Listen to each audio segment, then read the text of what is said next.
से लंगड़ाई लाचार बा, लौकत नइखे अखिया से अन्हार बा, दूनो टांग से लंगड़ाई लाचार बा।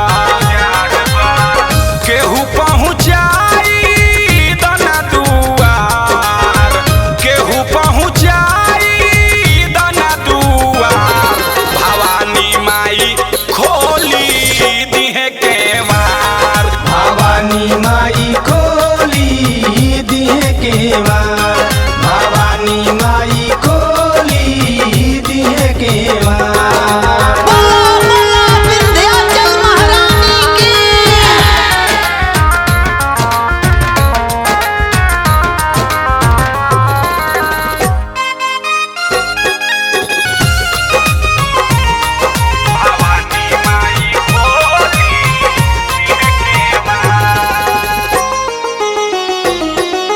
नाही बुझाला ऊंच नीच, नाही बुझाला किनारा, नाही बुझाला रात दिन, केहू न बाट सहारा।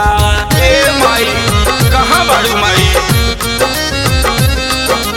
नाही बुझाला ऊंच नीच, नाही बुझाला किनारा, नाही बुझाला रात दिन, केहू न बाट सहारा, केहू नइखे आगे पीछे साथ में, लठिए गो भाई बाटे हाथ में, केहू हम पे करी दना उपकार, केहू करी दना उपकार, भवानी माई खोली दिहे केवार, भवानी माई खोली दिहे केवार, भवानी माई खोली दिहे केवार।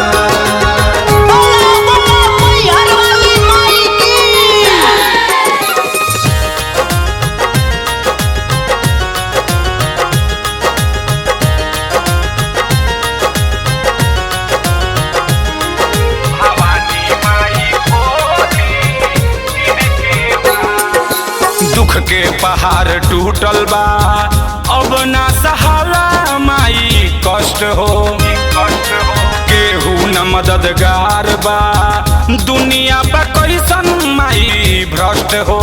ए माई हई बेसहारा के दर्शन द माई, कहाँ बाड़ू माई।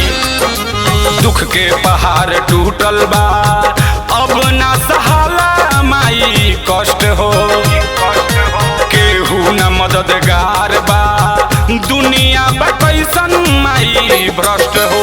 कसहूँ जदि मंदिर में चली अईती, दुर्लभ जीवन से मुक्ति मा पैती, गोपाल बाबा कोरेले हो गोहार, गोपाल बाबा कोरेले हो गोहार, भवानी माई खोली दिहे केवार, भवानी माई खोली दिहे केवार, भवानी माई खोली दिहे केवार। लौकत नइखे अखिया से अन्हार बा, दूनो टांग से लंगड़ाई लाचार बा।